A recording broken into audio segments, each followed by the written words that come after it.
On November the 3rd, the non-profit World Preservation Foundation co-hosted with Dodds Parliamentary Services a unique gathering at the historic Central Hall, Westminster in London, with speakers from government, science, media and advocacy organisations to discuss the increasingly evident effects of climate change and explain how the production of food, and in particular livestock raising, is seriously impacting global warming, biodiversity loss, water shortages and more.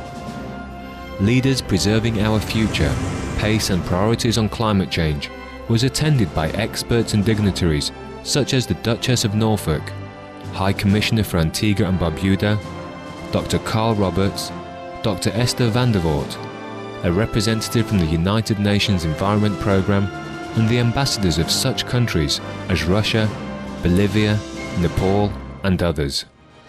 The highlight of the afternoon was the presence of Supreme Master Ching Hai, who delivered a message via video on solving the large environmental crisis of concern in the meeting, as well as urging leaders and co-citizens alike to make courageous, earth-saving changes.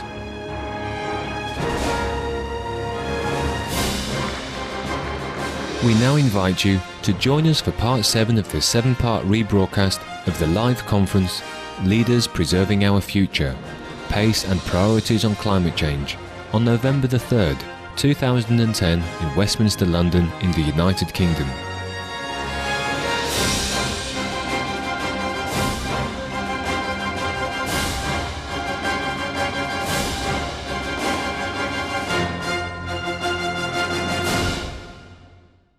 The challenge of change on a global level can be great, but the benefits do not only provide great motivation, but also to the answer to many of the crises facing us. Our next speaker, Dr. Patrick Brown, is a professor of biochemistry at the Stanford University School of Medicine in California, USA. He's received numerous awards, including the American Cancer Society's Medal of Honor, and is elected member of the United States National Academy of Sciences and its Institute of Medicine. So please put your hands together for Patrick Brown.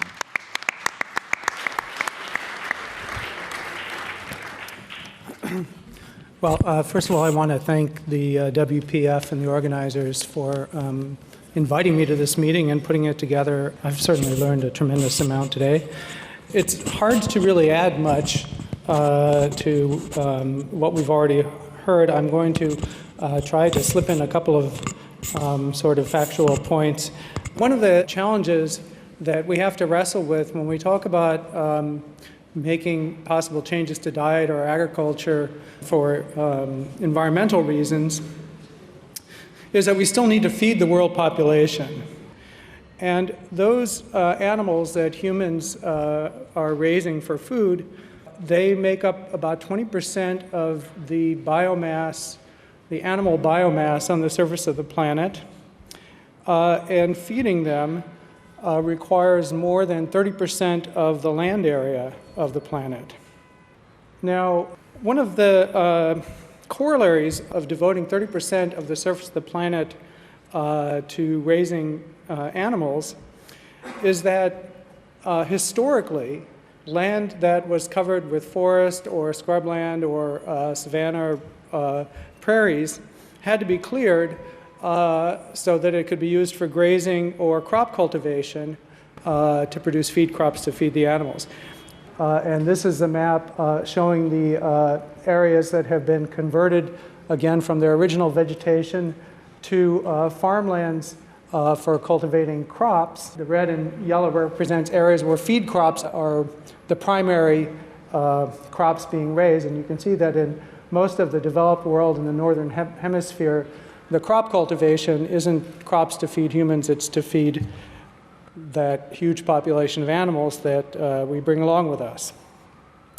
In order to produce that land for farming and grazing, clearing of the land released a massive amount of carbon into the atmosphere that was originally in the plant biomass and in the soils.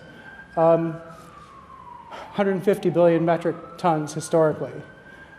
Each year, as of this year, we produce about 9 billion metric tons of carbon released into the atmosphere by burning fossil fuels. So basically, if you do the math, simple math, the historical land use change amounts to the greenhouse gas equivalent of 17 years worth of fossil fuel emissions. The portion of that land that was cleared for animal farming represents 12 to 13 years worth of fossil fuel emissions. And the happy ending is that what this means is actually a point that wasn't really addressed when we talk about the need for rapidly doing something that will address greenhouse gases not over the next 100 years, but over the next decade or two. This provides a means for very rapid actual reduction of carbon dioxide in the atmosphere. And the opportunity is sort of illustrated by this graph that you've probably seen 100 times. And every time you look at it, the striking thing is it's just shooting up.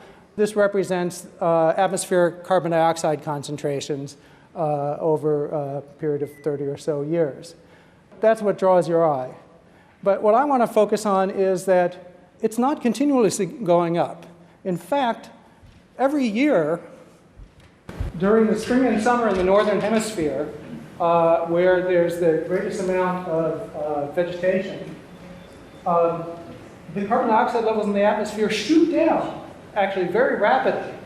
Basically, that's because plants convert carbon dioxide into biomass, and we have, by clearing land for agriculture, there's a huge opportunity cost in terms of that activity.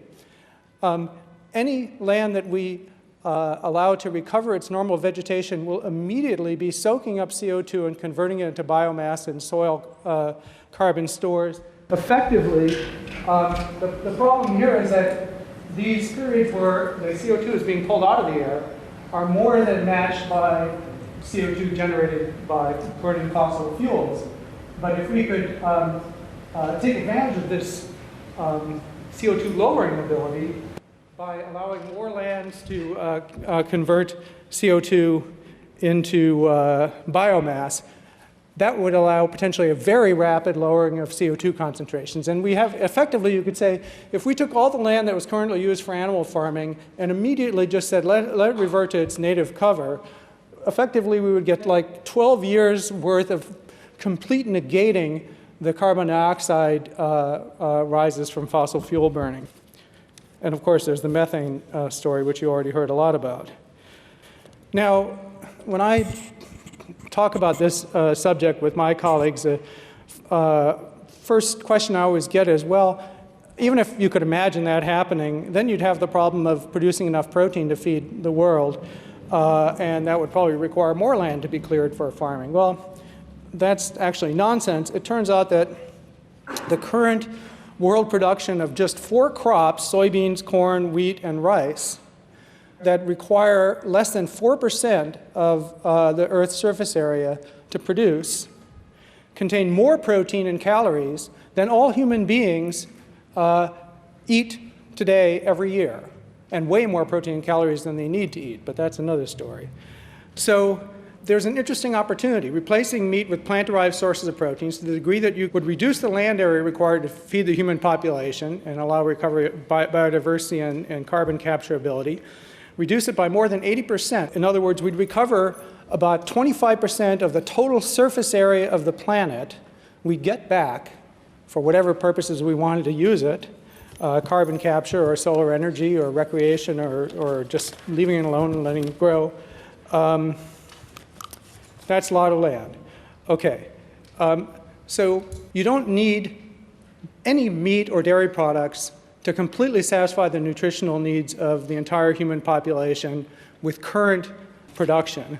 This is just last year, the American Dietetic Association, which is sort of the scientific organization studies nutrition in the US, had a position paper that stated that vegetarian diets, including vegan diets, are healthful, nutritionally adequate, may provide health benefits, and that's true for every stage of the life cycle, including pregnancy, lactation, infancy, athletes, you name it, no problem. This is actually a wonderfully researched and written paper in Climate Change last year that modeled the economics of mitigating CO2 or other greenhouse gases to reach the target stabilization pathway that's more or less internationally agreed upon, even though no one's really doing anything about it. But the point that they make is that if you eliminated all animal foods from the diet, you would save 80% of the cost of stabilizing CO2 at the level that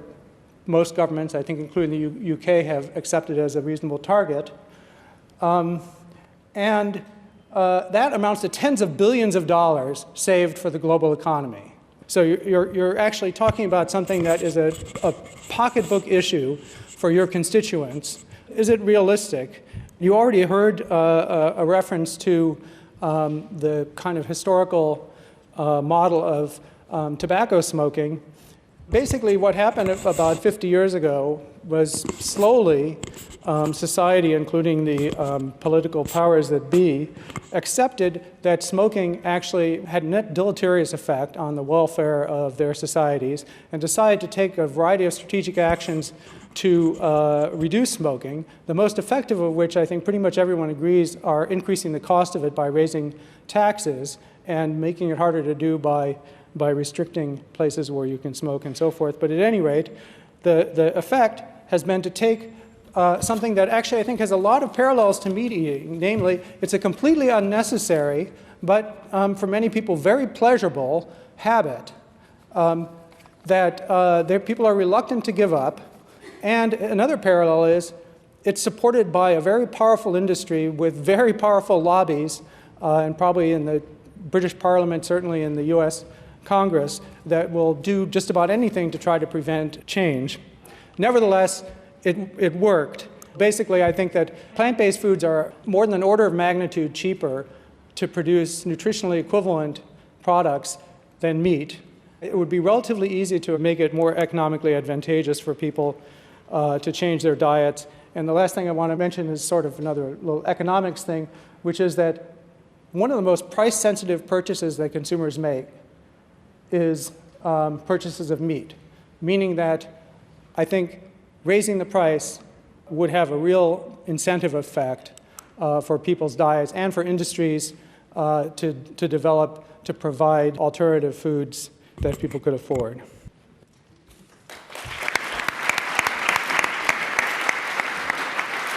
Our next speaker is Anthony Cleanthus. What are some of the practical steps we can take to bring about sustainable consumption, and how can governments and industry facilitate this?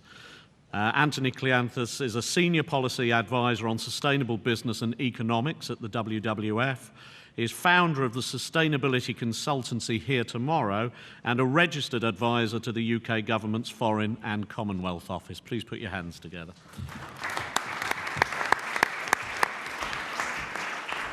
Thank you very much. Good afternoon. I know you've had a lot of data thrown at you today, a lot of information, and it's a very complex and very difficult issue fraught with dilemmas, I think, this whole question of eating less meat. And as a meat lover myself, I do recognize that it's a very hard thing to countenance, this idea that we all need to change our diets, but we do. It's very important that we eat less meat. And I'm going to begin with just a couple of charts going right back up to the top and explaining why we need to take a systemic view on this, not just to look at the way that we produce what we consume, but to ask ourselves, are we consuming the right things, and are we handling the things that we consume in the right kind of way, and what do we need to do to change? So I'll move on to talk a little bit about what the impacts of foods consumption are, if you haven't heard enough of that already.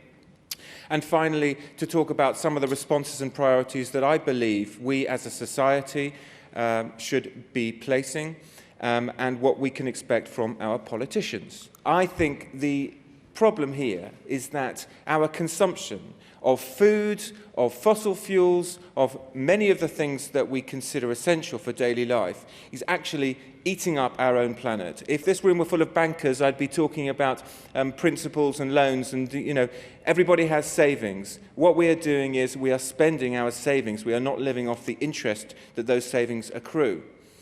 And if you look at this chart here, WWF produces every year something called the Living Planet Report, and there are two really key charts in there. The first one shows our global ecological footprint. So this is a measure, if you divided up everything that we consume and allocated a parcel of land to it, how much land or other resources like atmosphere would be required. And that little dotted line that you see running along the middle there, that represents one Earth. So in 1961, we were consuming about 60% of all of the resources that the Earth can renew within a single year. Now, come the middle of September, we've already used up all of the resources that the planet can provide to us in 1 year. So we're 50% above sustainability at a planetary level. And of course, closely linked to that, we are in the midst of one of the great mass extinctions this planet has ever known. We have lost 30% of the biodiversity on this planet in just 40 years. And in the tropics, we're talking about 60% declines in biodiversity.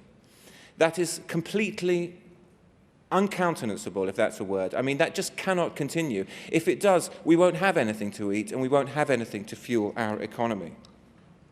Food is one of the three greatest impacts on our environment. This chart shows the share of food and other areas of consumption in terms of our global ecological footprints. And housing's a big one, slightly bigger than food, according to this chart. Transport is smaller. Food is the second, some say the most demanding product, ecologically speaking, that we produce. 23% of our global ecological footprint, and by the way, about the same amount of our greenhouse gas footprint. In fact, if you look at the UK's emissions related to what we consume, not just what we produce locally, but what we import from abroad, and you take into account the land use change, clearing of forests, for example, to support the meat and other products that we eat, that figure goes up from 20% of carbon emissions to 30% of carbon emissions. And within the food chain, all the way from primary production all the way through to consumption, agriculture accounts for 40% of those impacts, which doesn't mean that we should just focus on production, by the way, because what we consume multiplies each one of those impacts. And as we've heard today, meat and dairy really are the primary concern here. They account for 60 to 80% of direct agricultural impacts, around 3/4 of all the land use change in the world. We've heard about 1 kilogram of beef taking up so much water and so much more carbon dioxide than plant-based materials. It takes up a lot more land as well because you have to spread the cows out and the other animals out. And 80% of the world's soya is consumed by animals.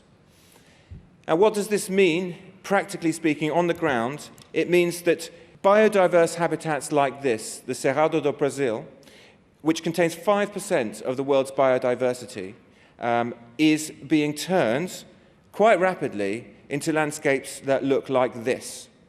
This is intensive soya production, and it is there essentially to feed our insatiable appetite for meat and for dairy products, because this grain is fed to cows, and it is fed to pigs, and it is fed to chickens.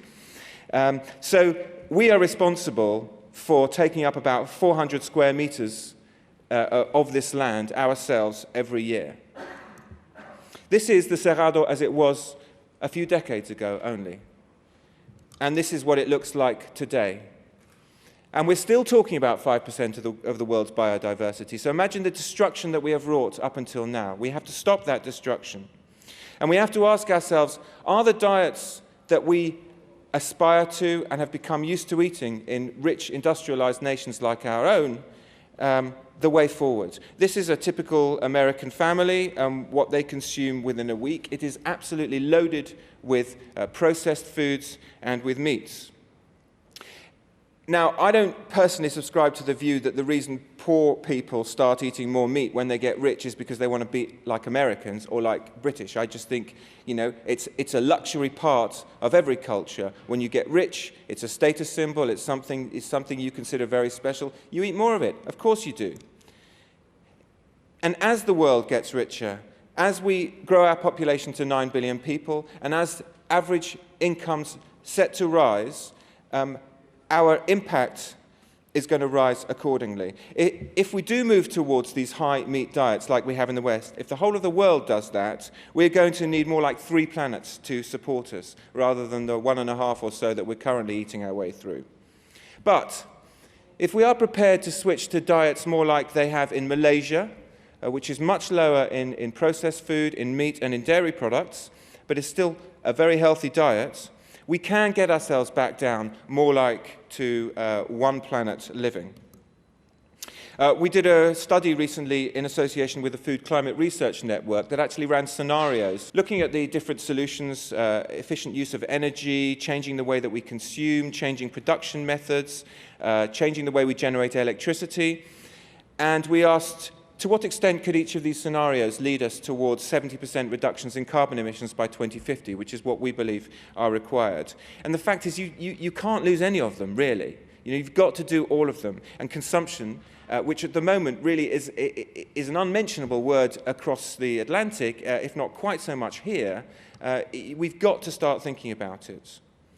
So where should we focus our priorities? Well, obviously, we have to eliminate waste. I mean, we waste around 40% of the food that we produce at the moment. That is ridiculous.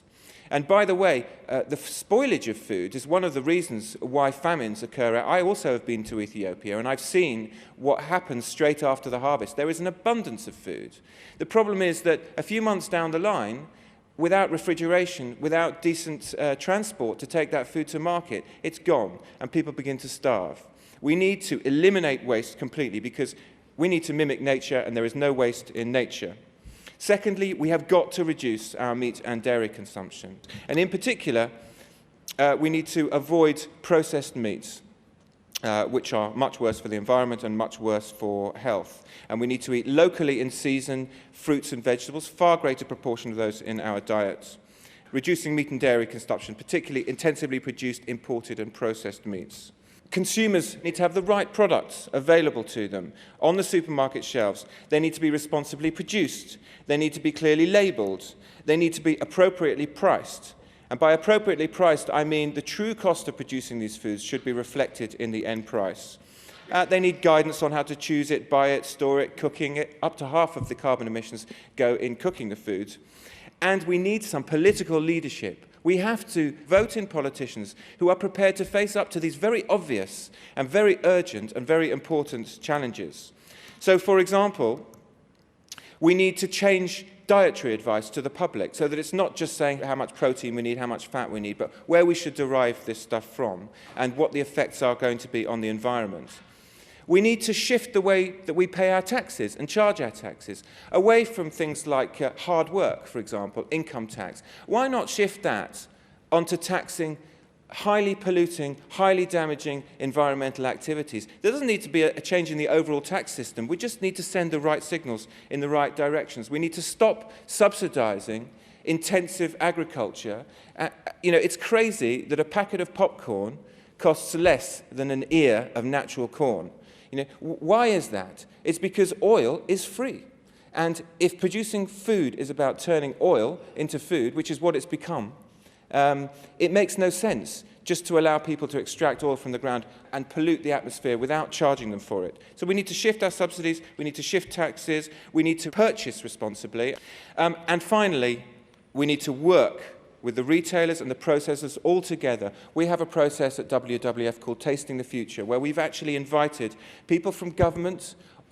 All but one of the big supermarkets are there, big food producers, academics, people from civil society, and we are working together to look at the systemic barriers. What's actually stopping us doing this? And why can't we even talk about it? And now we're talking about it, we're working on solutions, and I very much hope to be standing here in a year or two's time and showing you some of the results of that work. And if it does work, hopefully we can turn this back into this on an ongoing basis. Thank you very much.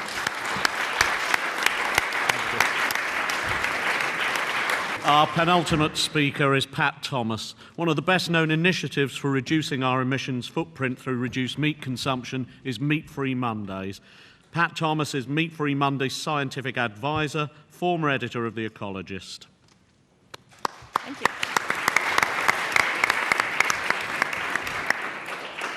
I agree with Anthony. There's been an awful lot of information today. Lots to take in, lots of predictions, lots of scenarios and graphs and charts and facts to digest. But to my mind, the one thing that's missing is the public, the end user, the consumer. People like you and me who, when we're finished setting the world to rights today, could be dragging our groceries home on the bus or the tube, or looking forward to doing the big Saturday shop, and wondering what to cook that will inspire peace to break out at the dinner table. And that need for peace at the dinner table becomes increasingly tricky when you start saying to people, you know what, you need to eat a whole lot less of your favorite food from now on. It's a big ask, but if you don't ask, you don't get. And so we are asking at Meat Free Monday. And I need to acknowledge here that Meat Free Monday is just one of a number of meat reduction campaigns all over the world, from America to Australia, from Brazil to Belgium. In the UK, the idea coalesced after our founder, Paul McCartney, read Livestock's Long Shadow. But even while recognizing that livestock's long shadow falls, in some cases, spectacularly short of making the sort of sensible recommendations that will alter its figures substantially and produce a sustainable global food system, it was a revelation. Paul's interest and commitment in this area is well established. He is famously a vegetarian. He is an organic farmer. He is a campaigner for animal rights. And yet what he was reading wasn't written by vegetarians or organic farmers or animal rights activists. It was written by scientists working for an international agency, people who had no real personal or ethical investment in whether or not any of us ate meat or not. He knew we had to do something, and he also knew it was not going to be an easy sell. As nations get richer, meat consumption, rather like oil consumption, is seen as a sign of progress and a sign of affluence. It's not unlike owning a big car. Eating a lot of meat sends a cultural message, the finer points of which we barely even question, that say, look how well I'm doing, look how well I can afford to feed my family. But in the last few years, a convergence of research in the fields of environment, climate change, and health has shown that being a meat guzzler is just as unsustainable as being a gas guzzler. And so 18 months ago, Meat Free Monday was born in the UK. Our strategy is simple. We provide information, but we also provide inspiration. We do not browbeat. We do not harangue. We provide support through our various media outlets. We provide amazing recipes for people to try, some of them by very well-known chefs. And in this way, changing your diet becomes as much an act of joyous kitchen experimentation and creativity as it does an act of climate activism. And perhaps most importantly, you don't need to be a vegetarian or a vegan to belong. Meat Free Monday is an inclusive campaign that encourages everyone to weigh the evidence for themselves and to do their bit. And it's working. Our supporter base is growing daily. Our Facebook site is a lively community for sharing thoughts, support, and recipes. We've even taken the campaign to a special session at the European Parliament to make a plea for meat reduction to be taken seriously as a policy goal. At its Bavarian headquarters, sports manufacturer Puma offers its 10,000 employees an opportunity to go meat-free on Mondays. Supermarket Ocado promotes our message to its customers via its website. The Hard Rock Cafe now has a special Meat-Free Monday menu. In the US, the cities of San Francisco, Washington, D.C., and Baltimore are joining Sao Paulo in Brazil, encouraging people to go meat-free 1 day a week. And many of these people are responding to the climate imperative, but of course there are health benefits too. According to modelling carried out by the British Heart Foundation for Friends of the Earth in the UK, eating meat no more than 2 or 3 times a week would prevent 31,000 premature deaths through heart disease, 9,000 from cancer, and 5,000 from stroke in this country. Even former President Bill Clinton has publicly cut meat from his diet in order to improve his health. People who are reducing their meat consumption are making an ethical decision. They're also making a rational decision to protect the future. They are not waiting for the government to act, but this doesn't mean that government is exempt from action. Indeed, government is at risk of falling dangerously behind public opinion in this area. Research for DEFRA in 2006 found most people unwilling to reduce their consumption of meat and dairy in order to cut their environmental footprint. But in a few short years, this attitude has changed substantially. Now nearly 40% of us in the UK are calling ourselves meat reducers or meat avoiders, and this in just a few short years. We are the ones with the simple common sense to say, if you find out that something you're doing is bad for you, stop doing it. Government must act, and government can act as a thought leader, for instance, making sense of the huge flood of data that is coming in every day, even if it doesn't like where it's leading. And it has a duty to act on that data in the same way that it has a duty to act on the data about climate change. And government must also lead by example. There is an early day motion, EDM 669, before the government at the moment, which asks for the Houses of Parliament to have one meat-free day a week. There is a great deal of work to do in this area. Ladies and gentlemen, I suggest we get started. Thank you. Thank you very much. We now have our last speaker, and we do appreciate it has been a long day with a lot of speakers, but they've all been good. There's an awful lot of food for thought in those speeches. So here is our final one. This is Wally Fry, who is the owner of Fry's Vegetarian Food Company and nominee for the 2010 Ernst & Young Entrepreneur of the World Award, which is no mean feat. So, Mr. Fry, over to you.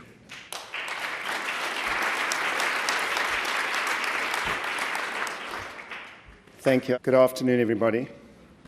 I come to you from a slightly different point of view.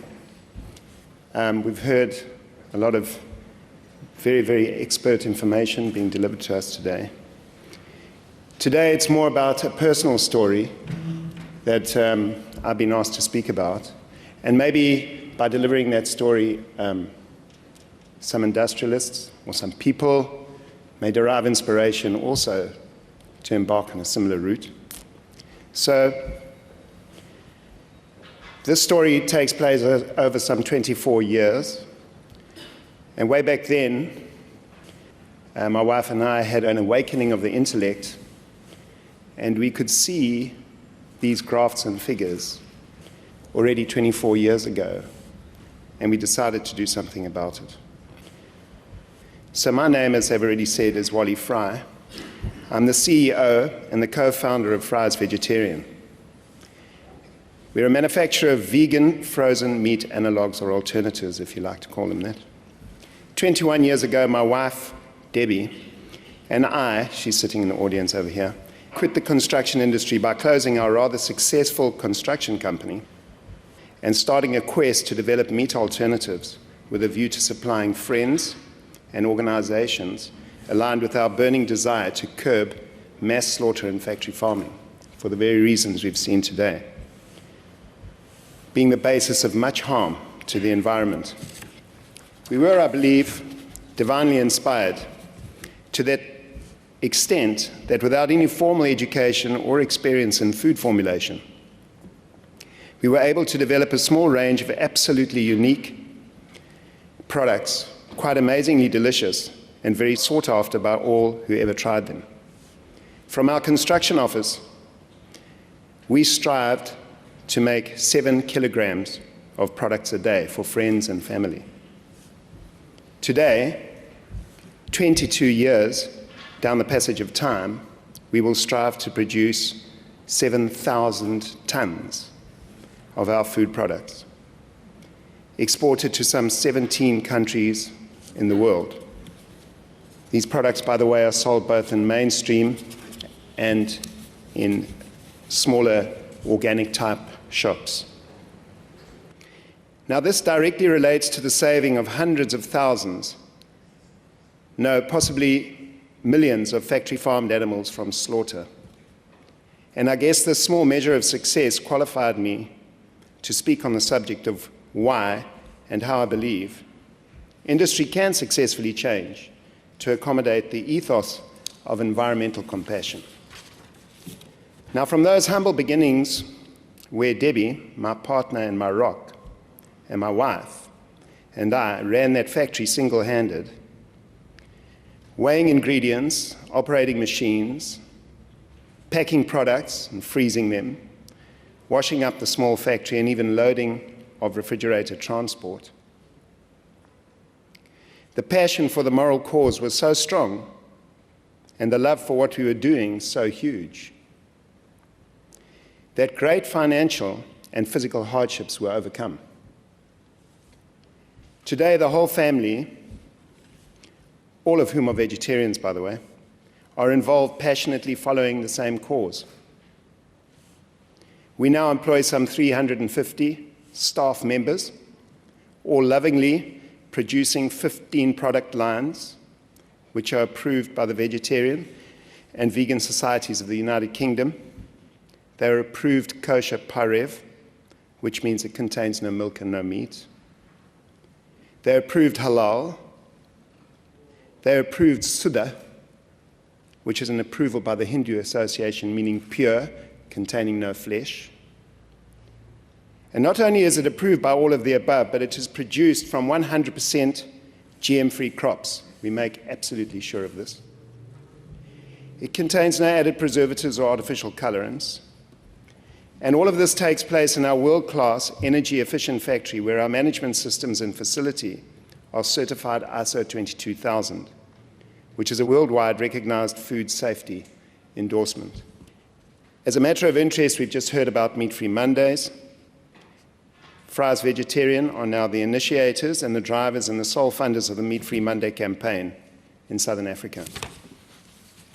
It's doing very well, by the way. It's gaining momentum like wildfire. We have heard much of the facts and figures and scientific studies and dedicated work from our esteemed and learned speakers.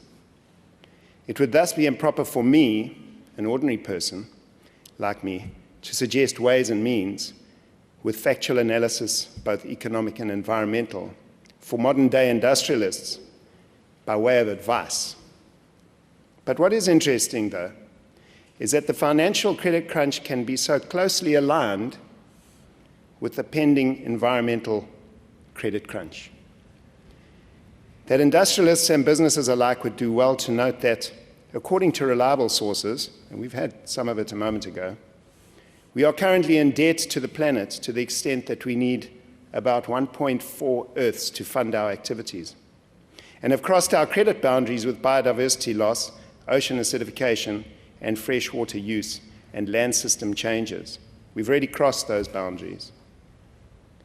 The time has therefore come for industrialists across the spectrum, not only in food production, to make changes. I'm acknowledging, though, that food production is of major concern. Now, the intellect is part of our humanness that differentiates us from animals and trees.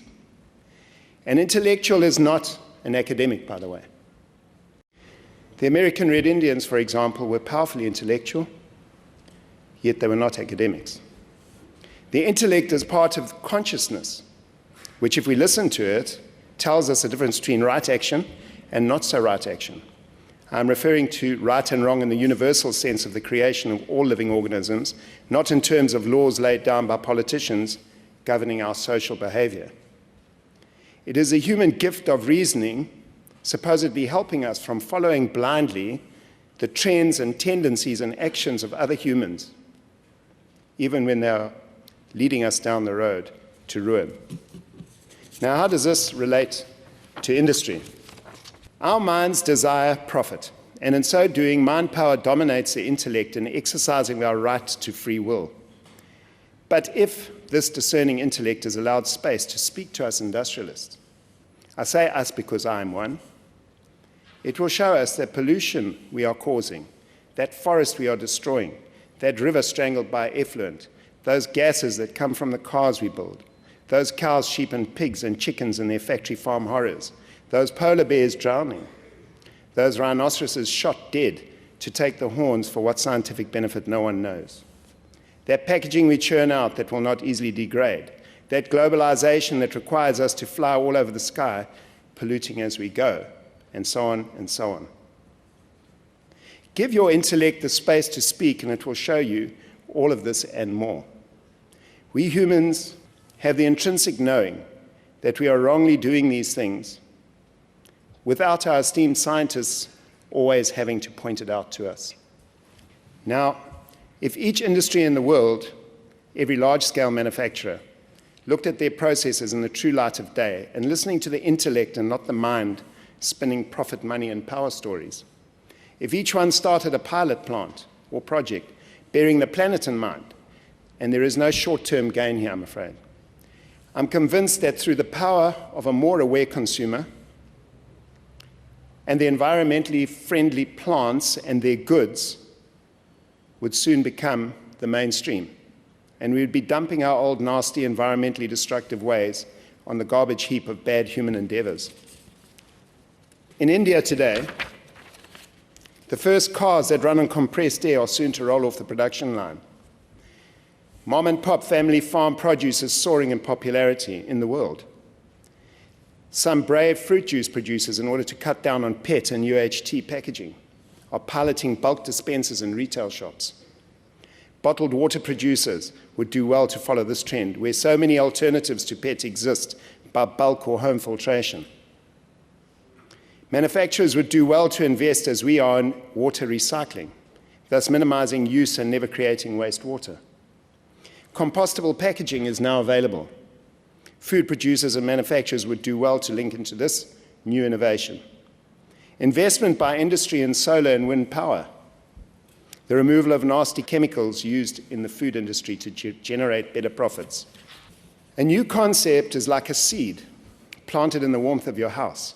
The seed cannot be taken straight out of that atmosphere until it is strong enough to be planted where it has to withstand the outer elements. So too with a new concept, it cannot just be pulled out like a conjurer pulls a rabbit out of a hat. It takes time to give it substance and form. It has to be tried out with the few before it can be given to the many. It takes great patience and love to do it. It takes dedication and devotion. And this process is what is taking place at this time with the new age. The new age is upon us. It is very new, and many new ideas and concepts are being born, and each one has to be tried out and understood, loved and cherished. When you are at the spearhead of the new age, you must be willing to go ahead fearlessly and try out the newest of the new. The challenges are out there and easy to start implementing when the intellect pervades the boardrooms of big business. There must and will be a realization of adapt starting now to the call of our planet, or watch as your huge colossi grind to a halt anyway. As Mother Nature calls in her dues. My call is to fellow manufacturers to feel and understand the need to know that we are all part of the same universal energy in every living thing. If we harm it, we harm ourselves. If we help it, we help ourselves. Industry can change, and it will. The only question is, do you want to be a part of that change?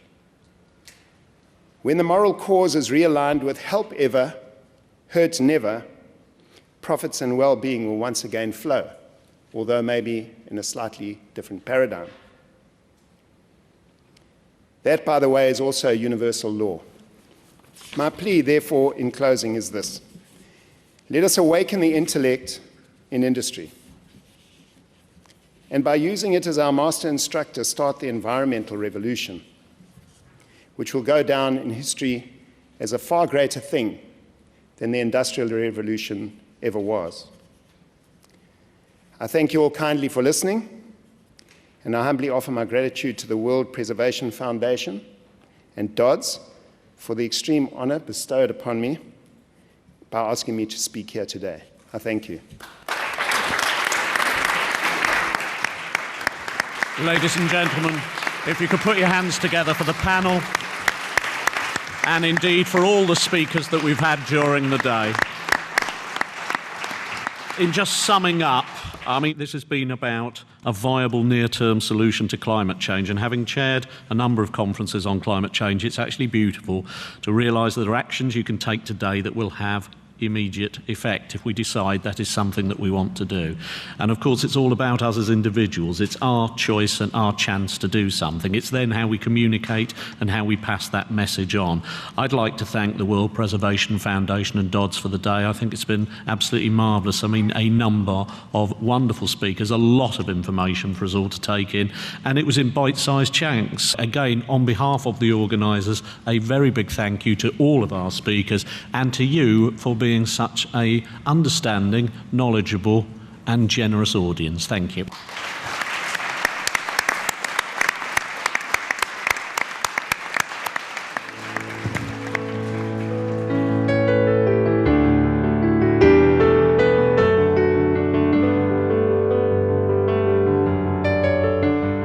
Such a beautiful conference to attend, and a lot of facts and figures that was provided to us, and it reiterated the importance of us as individuals, as companies, as politicians, to go and look at these viable solutions, especially the most efficient way being a vegan-based diet, which has the most amount of impact. There's been many benefits. There's the physical benefits and of course the spiritual benefits that come with following a vegetarian diet. And the expanding of understanding and realizing the importance of things is quite another benefit to it too. There's many facets and aspects to it, and anybody who's become a vegetarian, over time the benefits come out more and more. It might start at the physical level, but then it grows and blooms like a flower on other levels too.